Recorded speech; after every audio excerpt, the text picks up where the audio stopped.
नमस्कार। मैं आशीष कुमार सिंह। आज मैं जूनियर कक्षाओं के लिए हिंदी व्याकरण से संबंधित पहले शीर्षक भाषा का अध्ययन करते हैं। ठीक है।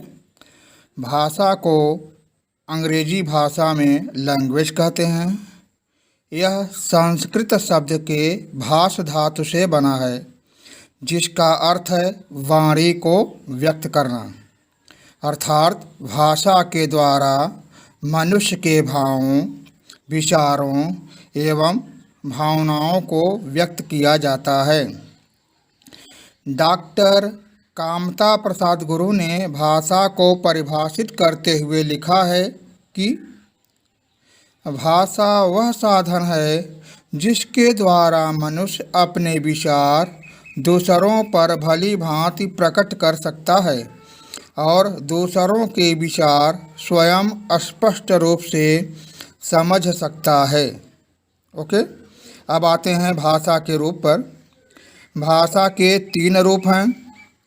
नंबर 1, पहला है कथित भाषा। इसे मौखिक भाषा के रूप में भी जानते हैं। इसमें बोलकर अपने विचार व्यक्त किए जाते हैं। उदाहरण स्वरूप, अध्यापक द्वारा पाठ पढ़ाना, नेता द्वारा भाषण दिया जाना आदि ये सब मौखिक भाषा के रूप हैं। नंबर 2, लिखित भाषा। इसमें लिखकर अपने विचार प्रकट किए जाते हैं या व्यक्त किए जाते हैं। जैसे छात्रों द्वारा प्रश्न का उत्तर लिखना या पत्र लिखना, ये लिखित भाषा के रूप हैं। सांकेतिक भाषा। इसमें संकेतों के माध्यम से अपने विचार व्यक्त किए जाते हैं। जैसे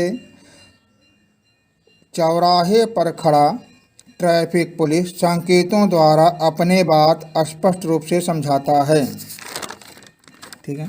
अब आते हैं लिपि किसे कहते हैं। लिपि को अंग्रेजी में स्क्रिप्ट कहते हैं। समझ गए। पहले समझ लेते हैं लिपि किसे कहते हैं।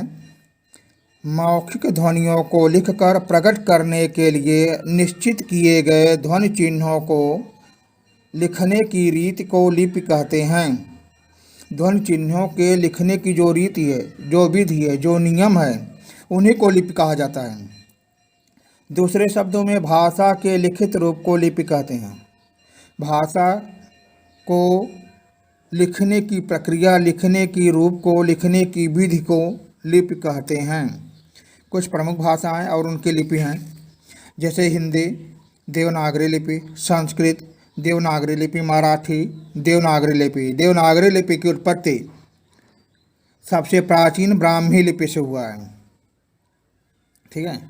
इसके बाद अंग्रेजी, रोमन लिपि, उर्दू, फारसी लिपि, पंजाबी, गुरुमुखी लिपि आदि। धन्यवाद। नमस्कार। मैं आशीष कुमार सिंह आज जूनियर कक्षाओं के लिए व्याकरण का अध्ययन करते हैं। व्याकरण है क्या? ठीक है। जैसा आप लोग जानते होंगे, व्याकरण को अंग्रेजी में ग्रामर कहते हैं, लेकिन हिंदी में व्याकरण शब्द 3 शब्दों से मिलकर बना है। वी, आ और करण। वी माने विशेष रूप से, आ माने पूरी तरह से और करण माने होता है व्याख्या करना। अर्थात विशेष रूप से, पूरी तरह से व्याख्या करना या किसी शब्द को भली भांति समझना ही, किसी भी वाक्य को भली भांति समझना ही व्याकरण है। ठीक है। व्याकरण के विभाग के अंतर्गत आते हैं। व्याकरण के 4 विभाग हैं। वर्ण विभाग, शब्द विभाग, पद विभाग और वाक्य विभाग। इसे हम वर्ण विचार भी कहते हैं। वर्ण विचार, शब्द विचार, पद विचार और वाक्य विचार भी कहते हैं। ठीक है। वर्ण विभाग के अंतर्गत क्या आते हैं? सबसे पहले वर्ण क्या है इसे समझा जाए। वर्ण उस छोटी से छोटी ध्वनि को कहते हैं जिनके और टुकड़े नहीं किए जा सकते।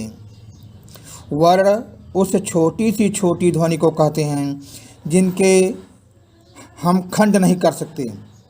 यह भाषा की सबसे छोटी और आरंभिक इकाई मानी जाती है। ठीक है। वर्ण विभाग के अंतर्गत किसका अध्ययन करते हैं? वर्ण विभाग के अंतर्गत वर्णों का आकार कैसा है, वर्णों का वर्गीकरण क्या है, उनके वर्णों के संधि क्या हैं आदि नियमों पर विचार किया जाता है। जैसे क, ख, ग, घ से लेकर के ज्ञ तक जितने भी वर्ण आते हैं सब वर्ण हैं।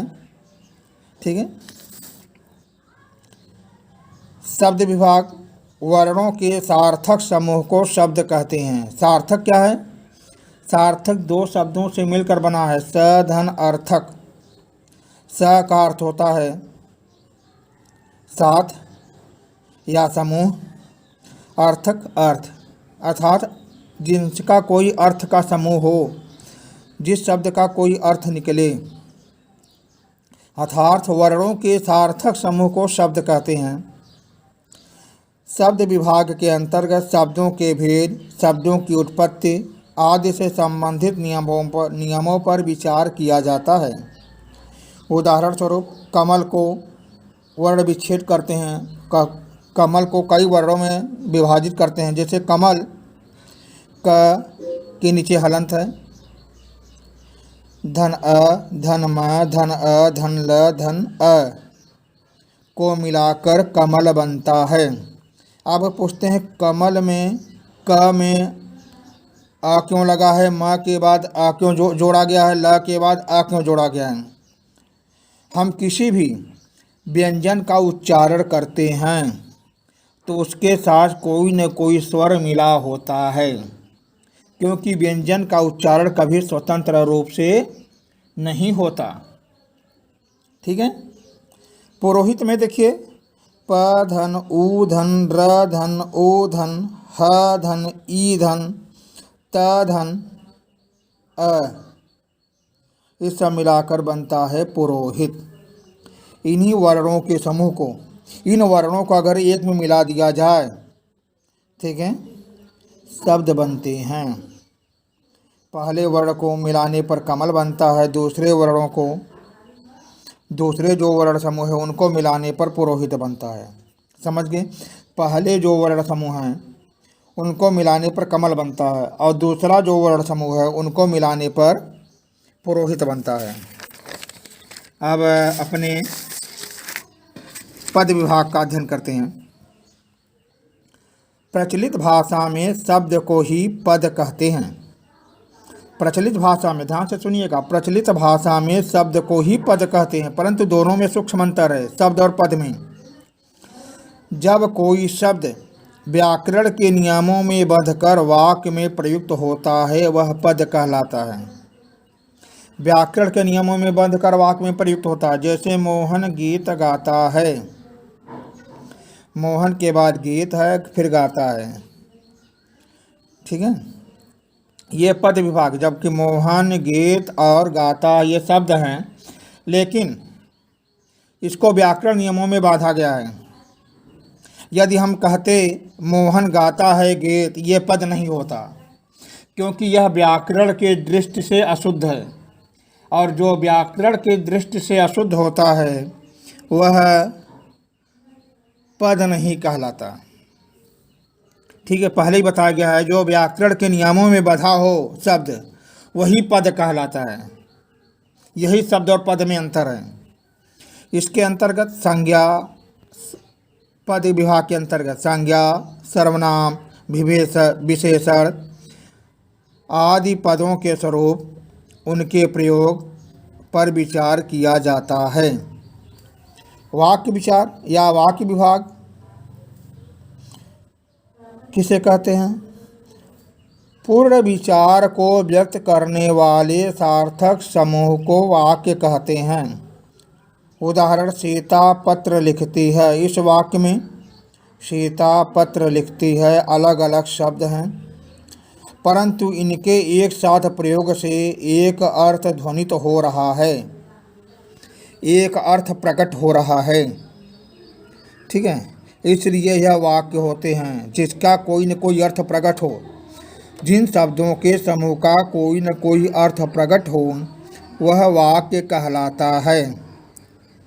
इसके अंतर्गत वाक्यों के भेद, किसके अंतर्गत? वाक्य विभाग के अंतर्गत वाक्य के भेद, वाक्य के संबंध, वाक्य विश्लेषण, वाक्य संश्लेषण, विराम चिन्ह आदि के बारे में अध्ययन किया जाता है या विचार किया जाता है। धन्यवाद।